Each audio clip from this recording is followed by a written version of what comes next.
আসসালামু আলাইকুম। আমি বরিশাল থেকে বলছি। দূরে কাছে যে যেখান থেকে আমার আজকের ভিডিওটি দেখছেন, আশা করছি সবাই আল্লাহর অশেষ রহমতে ভালো আছেন। আমরাও আলহামদুলিল্লাহ ভালো আছি। বিডি রূপা ব্লগসে নতুন আরও একটা ভিডিওতে আপনাদের সবাইকে স্বাগতম। আশা করছি আমার আজকের ভিডিওটি আপনাদের কাছে ভালো লাগবে। যাই হোক, এই যে ভিডিওটি দেখতে পাচ্ছেন, এই ভিডিওটি মূলত কয়েকদিন আগের করা ভিডিও। সিম রান্না করেছিলাম একটু ইলিশ মাছ দিয়ে। এবছরের প্রথম আর কি সিম খাবো। আমার খুব পছন্দের একটা সবজি, আর বেগুনও আমার কিন্তু অনেক পছন্দের একটা সবজি। তো সিম আলু একটু ইলিশ মাছ দিয়ে আর কি মাখা মাখা করে রান্নাটা করব।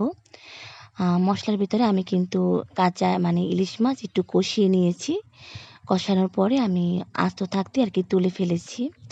তারপরে আর কি সিমটা কষিয়ে অর্ধেকটা যখন সিদ্ধ হয়ে যাবে, ওই সময় আর কি কষানো ইলিশ মাছ দিয়ে মাখা মাখা হয়ে যাওয়ার পর আর কি তুলে ফেলবো।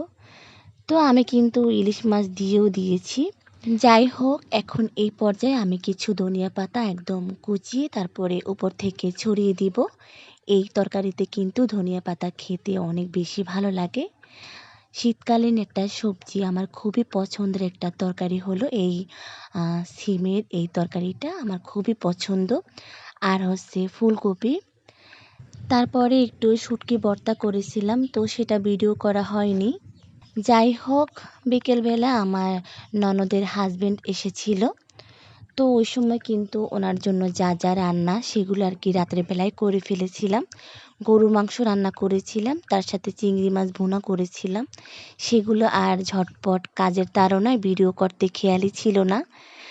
ওই যে বলেছিলাম না, সবসময় সব কিছু আর ভিডিও করতে মনে থাকে না। যাই হোক, আমার ননদের হাজবেন্ড অনেক কিছু এনেছিল, সেগুলো আর কি টুকটাক একটু আপনাদেরকে দেখিয়ে দিলাম যে কি কি এনেছিল। এই যে চকলেটগুলো দেখতে পাচ্ছেন, চকলেটগুলো কীরকম চোখের মতন, দেখতে খুবই আশ্চর্যজনক। বাচ্চাদের খাবার কত ধরনের বানায়। যাই হোক, প্রতিদিনের মতন আমার প্রিয় আপু ভাইয়াদেরকে একটাই অনুরোধ করব, আমার এই ছোট্ট ভিডিওটিতে একটা লাইক দিয়ে সম্পূর্ণ দেখে নেবেন। আর এনেছিল কোন আইসক্রিম, তো একদম ছোট্ট যে আমার পিচ্চিটা আছে তার জন্য একদম গুনে গুনে এনেছে।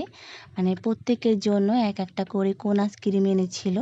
আমার পিচ্চিটাকে দেব না, এর জন্য সে আবার তার বড় ভাইয়ের কাছে চলে গিয়েছে, আমার বাসুরের ছেলের কাছে। তো দেখেন, আমি কিন্তু অর্ধেকটা কমিয়ে দিয়েছি, আর আমার পিচ্চিটার অবস্থা দেখেন, সে কিন্তু খেয়ে মুখটার অবস্থা কি করে ফেলেছে, মাশাআল্লাহ। আর এদিকে দেখি যে আরও অনেক কিছু এনেছিল। আমরা তো নাস্তা করার পর আমাদের খেয়ালই ছিল না যে আরও অন্যান্য কিছু ভিতরে থাকতে পারে। তো আমরা মনে করছি মনে হয় ফল আছে। পরে আমরা যেয়ে দেখি যে চাপও এনেছিল। চাপ বলতে কি, গ্রিল আর নান রুটি এনেছিল। তো পরে চিন্তা করি, আমরা এত নাস্তা পানি খেলাম, তাহলে নাস্তা কিছু না বানিয়ে এইগুলাই খেতাম। তো পরে আর কি আর করার। তারপরে দেখেন এদিকে ফল এনেছিল, আঙ্গুর ফল এনেছিল, কমলা, তারপরে আনার এনেছিল, ডালিম। যাই হোক, তো এদিকে আমরা সবাই মিলে আর কি ভাগ বন্টন করা শুরু করে দিয়েছি খাওয়ার জন্য। সবাই মিলেমিশে খেতে কিন্তু ভালোই লাগে, একটু কম কম খেলেও অন্য রকমের একটা আনন্দ। তো এদিকে আমার শাশুড়ি মা কিন্তু ভাগ বন্টন শুরু করে দিয়েছে। যাই হোক, সবাই একসাথে মিলেমিশে খাওয়ার আনন্দ কিন্তু একটা অন্য রকমের। আমরা সবাই মিলেমিশে একসাথে খেয়েছিলাম, এটাই একটা মজা।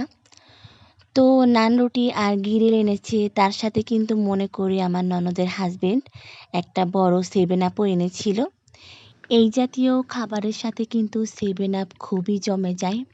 তো সবাই মিলেমিশে খাচ্ছিলাম। আমার বড় বাবাটা তো অনেক খুশি হয়েছিল, কারণ হচ্ছে এইসব জাতীয় খাবার তার খুবই পছন্দ। যাই হোক, আমিও এদিকে খেয়ে নিচ্ছিলাম।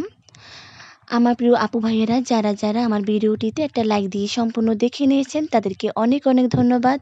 সবাই ভালো থাকবেন, সুস্থ থাকবেন। আল্লাহ হাফেজ।